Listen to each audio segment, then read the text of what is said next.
Hello everyone, my name is Denise. I'm a Catholic counselor and today I'll be talking on the topic active versus passive coping styles. Okay, I was asked to do a short interview with a space between regarding the topic anxiety. And one of the questions that they asked me to prepare was what can help ameliorate the anxiety symptoms, so I to prepare for the interview, I did some research and I stumbled upon this very first paper, which is psychological resilience as a protective factor for anxiety and depression amongst the public during COVID-19. So this is a study conducted in China. So I read that study and I realized that one of the factors that's actually protective of anxiety symptoms during a pandemic is psychological resilience. That's one. So say, what is psychological resilience? So there was like a definition, technical definition.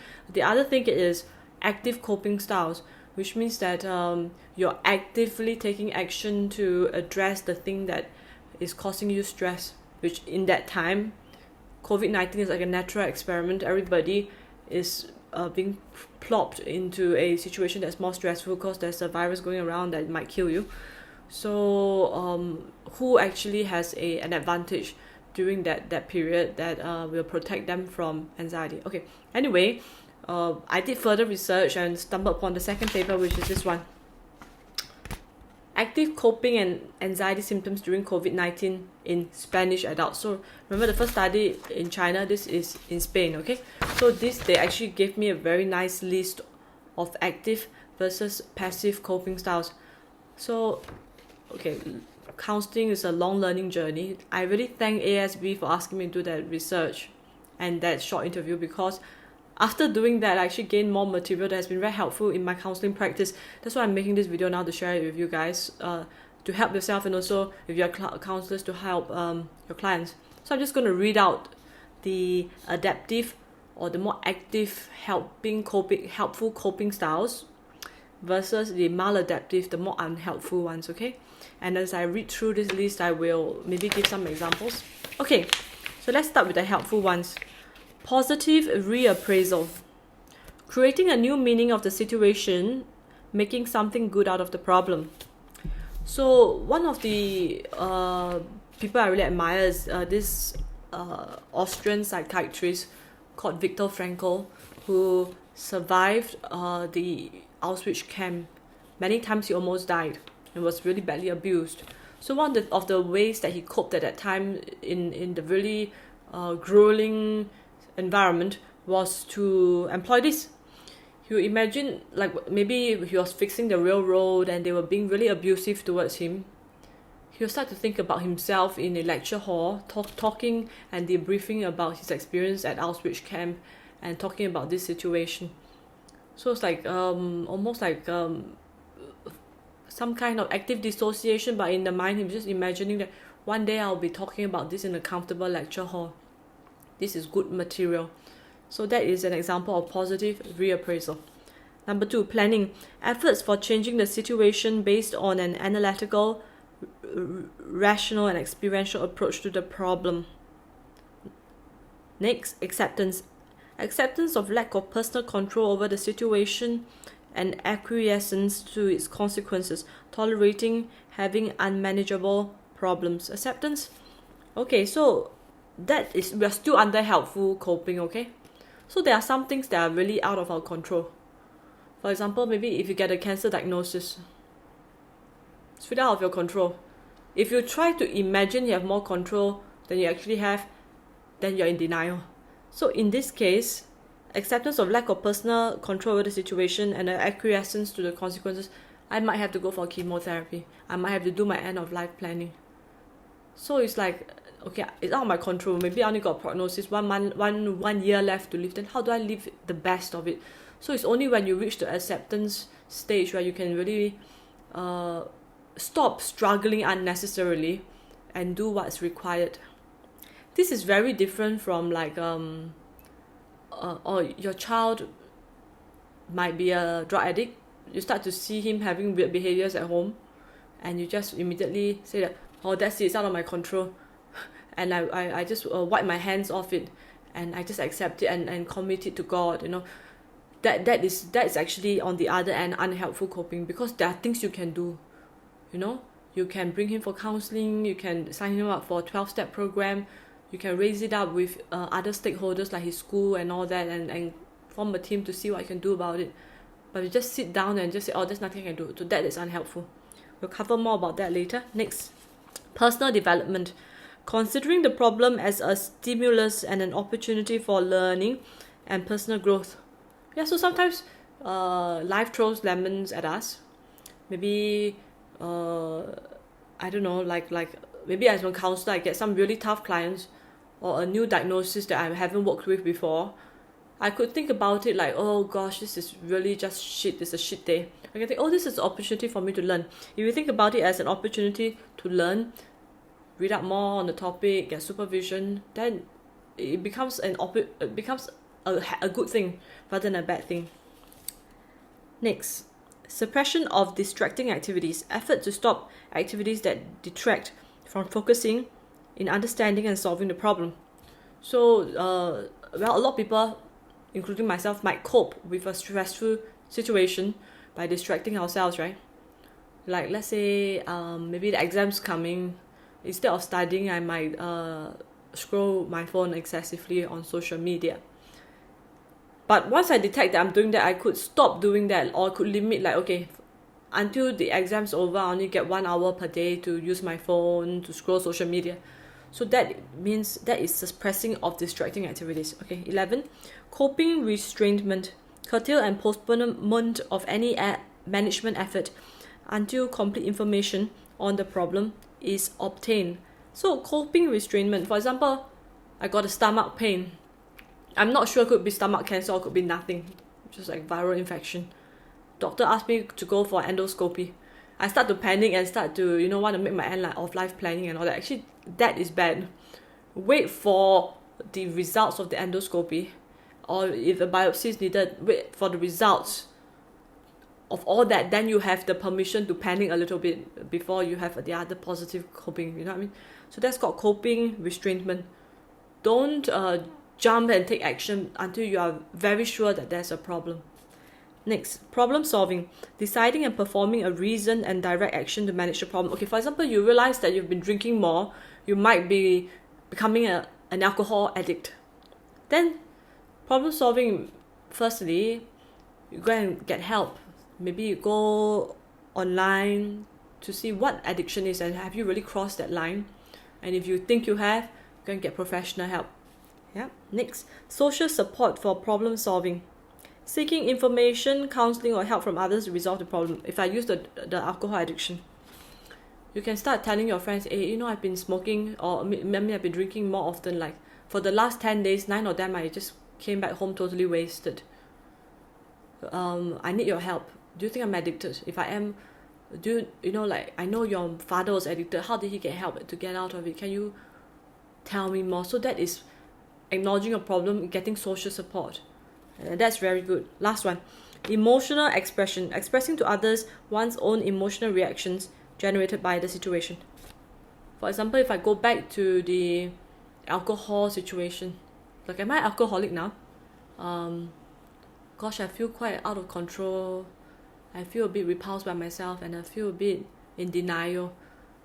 What am I supposed to do? So that is emotional expression, to use words to express your emotions about the situation. So that's all the helpful coping. Let's move on to the unhelpful coping. Okay, number 1, depressive reaction, feeling overwhelmed by the situation, unconfident in oneself, and pessimistic about the outcomes of the problem. So I think that's quite self-explanatory. Next one, denial, lack of acceptance and avoiding the reality by distorting or defacing the problem. For example, I told you, like, the mother with a son, an adolescent son who's probably addicted to drugs. She tells herself, look, this is just a phase. It's just going through a phase in childhood, in adolescence and growing up. He will grow past it, Then, so that's kind of bad, because it's not really facing the problem, especially when it gets more and more serious. Like, maybe he disappears for a few days at a time, and you just, this is just part of him growing up. So that's being in denial, okay?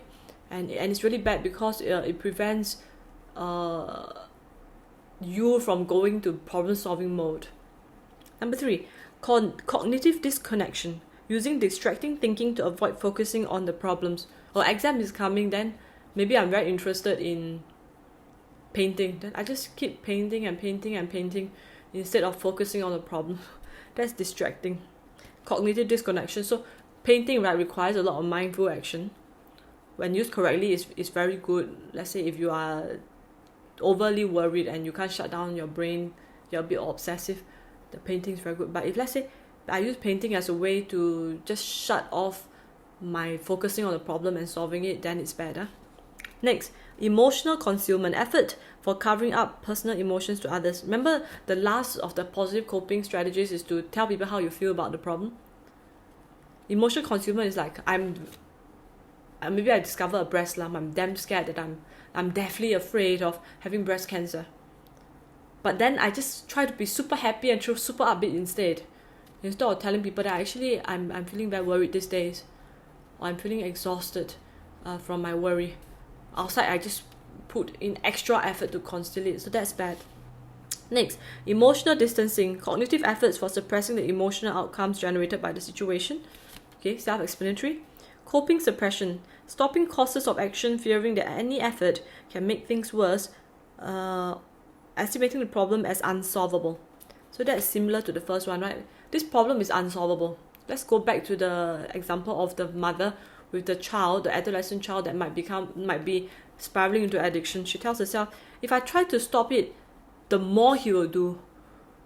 Because kids are these days very rebellious, so I can't say don't go out so late. I can't draw boundaries, I can't take any action at all, otherwise you'll make it worse, so I might as well just don't do anything. And then convince herself that she's a great mother because she knows when to let go. That's bad. That's called coping suppression. Next, behavioral disconnection, avoidance of any response or action for solving the problem. Yeah, which is quite similar to the one on top. Next one, emotional social support, seeking sympathy and solace in other people for one's own emotions. So that's actually a very fine line from the helpful one. This one is like, I know I got a problem, I don't want to do anything about it, I just play a victim and just constantly go out and tell people, my son is like that and out of control, what did I ever do wrong? He's so ungrateful, I brought him up to this age and he dares to become a drug addict. So I tried everything I can already, I just can't help it. I feel so shortchanged as a mother. Motherhood should have been better. And then not really actively solve the problem, just stay in that situation and complain all the time. It's really bad. And as a counselor, if you notice your clients just keep coming in but not making any progress, and you just keep giving empathy, then you all might be colluding to reinforce this unhelpful coping strategy. Okay, last one. Palliative response, avoiding the problem by maladaptive action, perform an attempt to feel better. For example, commonly you're stuck in a bad marriage. You really hate your husband or your wife and you're languishing. Instead of facing the problems, going for marriage counselling, talking it through, trying to help the marriage grow, you just have an affair outside, become addicted to drugs or alcohol. So it's like you're just trying to lower the pain level, but you're not actually fixing the marriage. So please be proud of me for reading off this really small font. My eyes really were so strained in the last 10 minutes reading off this, but I did it. We went through that whole list of 18 helpful and unhelpful coping strategies. Okay, so let's talk a bit about my favorite topic, narcissism. Narcissism, under psychodynamic is identifying with our ideal self and not our true self. So these people with narcissistic traits tend to try to push to the boundaries the darker aspects of self. But they not only do that with their self, but also situations. They tend to push to the boundaries topics that are uncomfortable for them.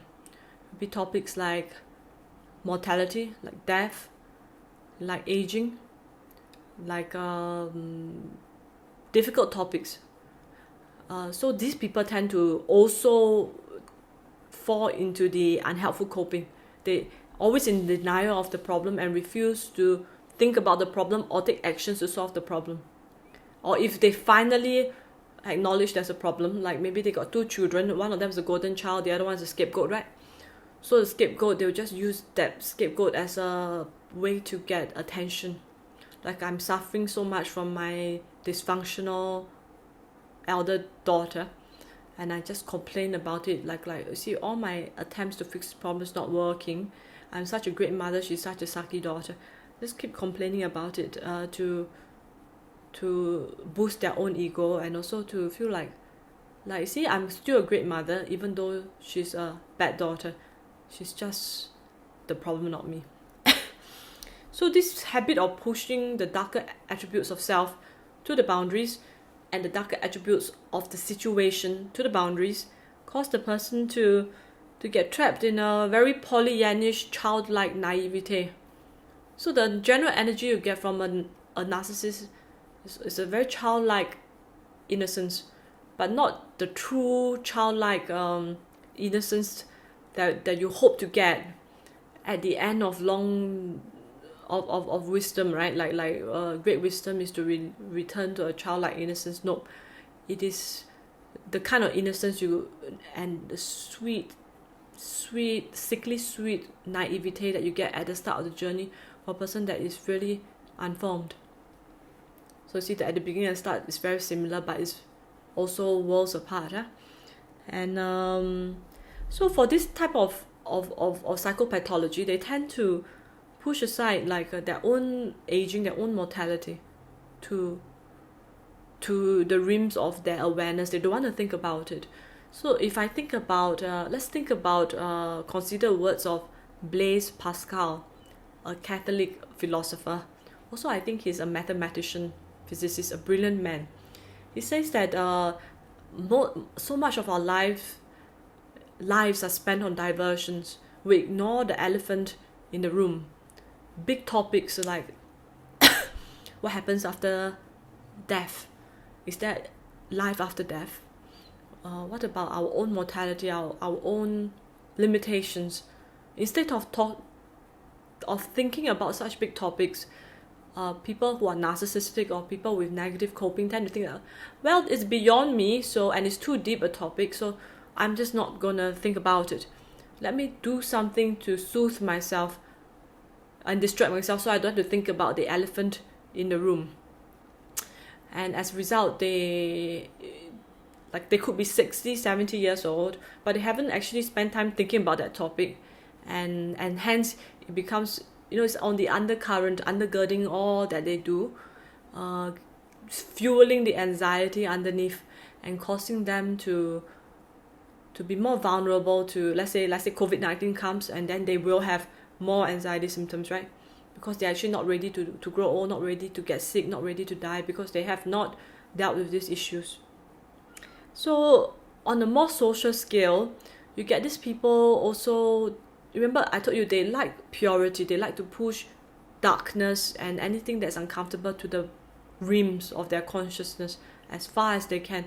So these are also the people who tend to be proponents of things like euthanasia, or things like, child, like your fetal genetic testing. If you've got any genetic defect, abort. So for them, like a good society would be one that's free from anybody with genetic defects. Like no one with Down syndrome is allowed to even be born.